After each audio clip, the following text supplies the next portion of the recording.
Viewers আসসালামু আলাইকুম, আশা করি সবাই ভালো আছেন। রাস্তাঘাটে গাড়ি চালানোর সঠিক নিয়ম বা ট্রাফিক রুলসের দ্বিতীয় পর্ব এটি। চলুন সবাই আমার সাথে পর্তুগালের সিনারি দেখতে দেখতে আসুন আমরা ট্রাফিক রুলস সম্বন্ধেও জানি। তাহলে চলুন আমার সাথে মূল ভিডিওতে।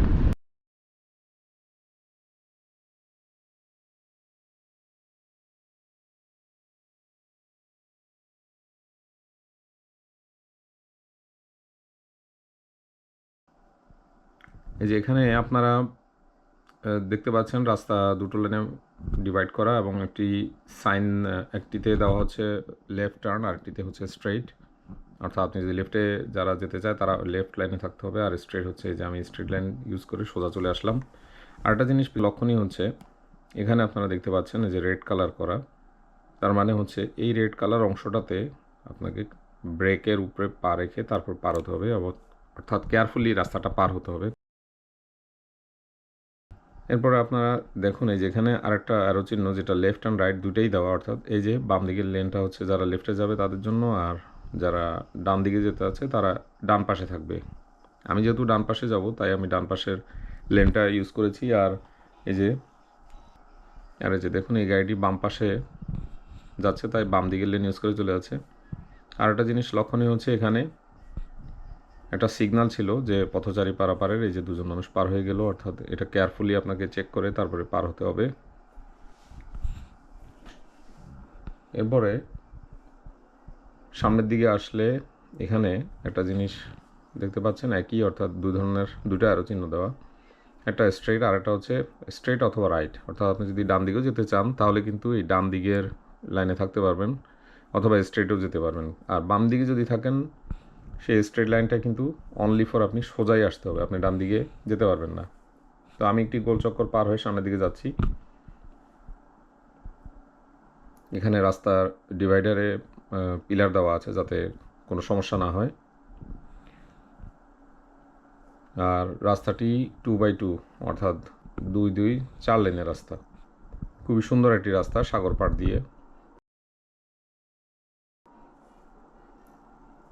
এখানে একটা জিনিস লক্ষণীয়, আপনারা দেখতে পাচ্ছেন যে এখানে একটি নো এন্ট্রি সাইনবোর্ড দেওয়া, অর্থাৎ আপনি এই রাস্তা দিয়ে কিন্তু ডান দিকে ঢুকতে পারবেন না। এখানে হচ্ছে যারা শুধুমাত্র ওই পাশ থেকে আসবে তারা এই রাস্তাটা ইউজ করে মেন রোডে উঠতে পারবে। আর এখানে স্টপ সাইন দেওয়া আছে, তার মানে যারা ওদিক থেকে আসবে তারা এখানে সে স্টপ করবে, থামবে, তারপরে মেন রোডের গাড়ি আছে কিনা দেখে তারপরে মেন রোডে উঠবে।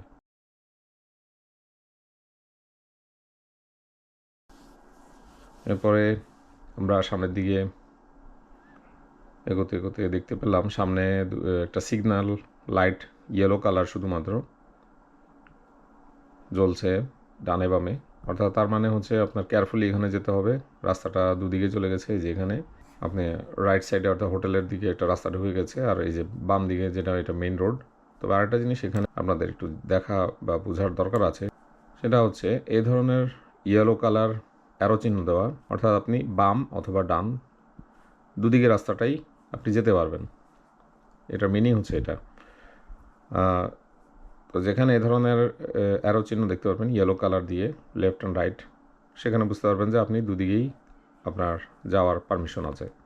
আর যদি দেখেন এরকম রাইট সাইডে ইন্ডিকেট করা পজিশন মার্কার যেটাকে বলে, সেটা হলে আপনাকে বুঝতে হবে আপনি শুধুমাত্র রাইট সাইড দিয়ে আপনি এখান দিয়ে যেতে পারবেন, লেফট সাইড দিয়ে যেতে পারবেন না। আর যেখানে আপনার এ ধরনের লেফট ইন্ডিকেশন দেওয়া থাকবে সেখানে আপনি বুঝতে পারবেন যে আপনাকে শুধুমাত্র লেফট সাইড দিয়ে যাওয়ার অনুমতি আছে, আপনি ওই রাস্তাটা ডান দিক দিয়ে যেতে পারবেন না।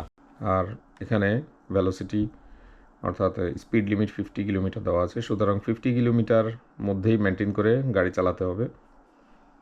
বেশি স্পিড হলে যদি স্পিড ক্যামেরা থাকে তাহলে কিন্তু অবশ্যই আপনাকে জরিমানা গুনতে হবে। খুবই সুন্দর একটি মনোরম রাস্তা, দেখুন বাম পাশ দিয়ে ট্রেন চলে যাচ্ছে আর এদিক দিয়ে গাড়িগুলো সুশৃঙ্খলভাবে চলছে। সবাই এখানে আইনকানুন খুব সুন্দরভাবে মানে। আরেকটা জিনিস দেখুন, এই যে ফেডেক্সের গাড়ি এসে থেমে গেল, অর্থাৎ সে মেইন রোডে উঠবে, সেজন্য সে ব্রেক করে দাঁড়িয়ে গেল, আর হচ্ছে মেইন রোডের গাড়ির মুভমেন্ট দেখে দেন সে মেইন রোডে উঠবে। ভিউয়ার্স, ঘুরতে ঘুরতে চলুন আমরা তাহলে এখন একটু হাইওয়েতে ভ্রমণ করে আসি। এগুলোকে সাধারণত মোটরওয়ে বলে থাকে। এগুলো টোল বিশিষ্ট হতে পারে, মানে টোল থাকবে অথবা টোল ছাড়াও হতে পারে, এবং সাধারণত ৩-৩-৬ লেন অথবা ২-২-৪ লেন এরকম হয়ে থাকে। তবে ম্যাক্সিমাম ক্ষেত্রেই ৩-৩-৬ লেনের হয়ে থাকে, অর্থাৎ ৩ লেন একদিকে যাচ্ছে এবং ৩ লেন আসছে। এবং এই হাইওয়েগুলোতে আপনারা দেখতে পাচ্ছেন যে সবগুলো অ্যারো সামনের দিকে দেওয়া, অর্থাৎ সবই হচ্ছে ফরওয়ার্ড, সামনের দিকে যাবে। আবার কিছু ক্ষেত্রে হচ্ছে ফরওয়ার্ড এবং রাইট, অর্থাৎ আপনি ডান দিকে লেন পরিবর্তন করতে পারবেন বা এক্সিট নিতে পারবেন।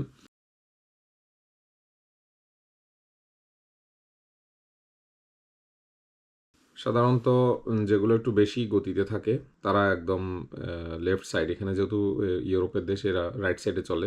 তো 3 লেনের মধ্যে একদম বাম পাশে যে লেনটি থাকে একদম লেফট সাইডে, সেটি হচ্ছে যারা সবচেয়ে হাই স্পিডে চলবে, তার মানে হচ্ছে 100+ স্পিড যাদের থাকবে, সাধারণত 120-130 বা আরও বেশি স্পিডে অনেকে চালিয়ে থাকে লেনে, তারা হচ্ছে একদম লেফট সাইডের লাইনটিতে থাকবে। এরপর মাঝের লাইনটিতে যারা তার থেকে একটু কম স্পিডে চলবে, অর্থাৎ 80-100 এরকমের মধ্যে থাকে, তারা হচ্ছে এই লাইনটিতে চলবে।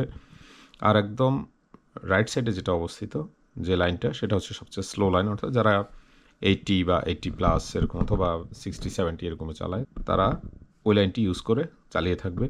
তবে সাধারণত বাসগুলো যখন 100 স্পিডে চলে, তারা সবসময় একদম রাইট সাইডের লাইন ধরেই চলতে থাকে। এই রোডগুলো 80 বা 100 কিলোমিটার স্পিড পর্যন্ত দেওয়া থাকে, 110-120ও চালানো যায়, সমস্যা হয় না। আবার কোনো কোনো জায়গায় 120 কিলোমিটার পর্যন্ত লিমিট দেওয়া থাকে, সেখানে আপনি 120-30 কিলোমিটার পর্যন্ত স্পিডে চালানো যায়।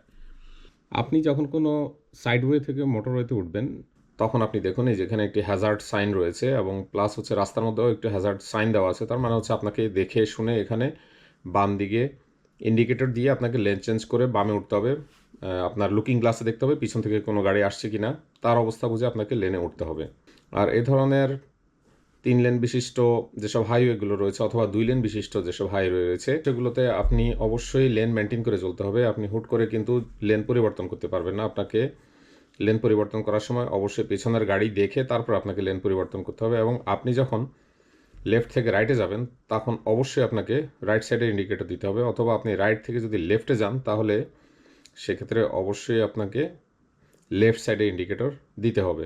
প্লাস হচ্ছে যেসব সাইনবোর্ডগুলো দেওয়া থাকে বা ইন্ডিকেশন দেওয়া থাকে, সেসব ইন্ডিকেশনগুলো মানতে হবে। স্পিড লিমিট তো অবশ্যই রয়েছে।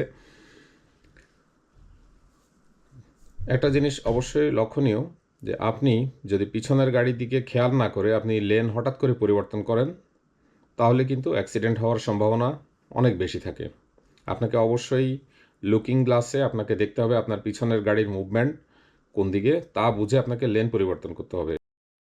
এই যে আমি এই গাড়িটি চলে যাওয়ার পরে রাইট সাইড থেকে আমি লেফট সাইডে মিডল লেনে চলে আসছি, এবং আমার পাশ দিয়ে আরেকটি গাড়ি আরও স্পিডে ছিল, সে আমাকে পাশ কেটে সামনের দিকে চলে যাচ্ছে। অর্থাৎ যার স্পিড যত বেশি সে তত বাম দিকে থাকবে। আর এদিকে দেখুন ডান দিকে যে গাড়িটি স্লো চলছে তার পাশ দিয়ে আমি চলে যাচ্ছি। তার মানে হচ্ছে আপনাকে স্পিডের উপরে ডিপেন্ড করে আপনাকে লেন চেঞ্জ করতে হবে। আর লেন চেঞ্জের সময় অবশ্যই আপনাকে ইন্ডিকেটর ইউজ করে এবং পিছনে সামনের গাড়ির মুভমেন্ট বুঝে আপনাকে লেন চেঞ্জ করতে হবে, এবং ইন্ডিকেটর দেওয়ার ফলে আপনার পিছনে যে গাড়ি রয়েছে সে বুঝতে পারবে আপনি কোন দিকে যেতে যাচ্ছেন। প্লাস হচ্ছে আপনার সামনে যে গাড়ি রয়েছে সেও কিন্তু আপনার মুভমেন্ট বুঝে সেও লেন চেঞ্জ করতে পারে অনেক ক্ষেত্রে। এই জন্য আপনাকে হাইওয়েতে চলার ক্ষেত্রে ইন্ডিকেটর এবং লুকিং গ্লাসের উপর নির্ভর করে আপনাকে লেন চেঞ্জ করতে হবে। আপনার স্পিডের উপরে ডিপেন্ড করে আপনাকে লেনে সেভাবে থাকতে হবে। উন্নত দেশগুলোতে সাধারণত ড্রাইভাররা এসব ব্যাপারগুলো খুব কেয়ারফুলি ফলো করে দেখে। সাধারণত হাইওয়েগুলোতেও খুব একটা বড় ধরনের অ্যাক্সিডেন্ট হয় না, এবং এখানে কোনো ধরনের হঠাৎ করে স্টপ করা যায় না বা সাইডেও রাখা যায় না। যদি সাইড লাইনে কেউ কোনো গাড়ি রেখে থাকে, তাহলে কিছুক্ষণের মধ্যেই পুলিশ চলে আসে। পুলিশ এসে জিজ্ঞাসা করে তার গাড়ির কোনো সমস্যা আছে কিনা বা অন্য কোনো প্রবলেম আছে কিনা, অ্যাসিস্ট্যান্স লাগবে কিনা, অনেক কিছু জিজ্ঞাসা করে। হাইওয়েগুলোর উপর সবসময় পুলিশের মনিটরিং থাকে।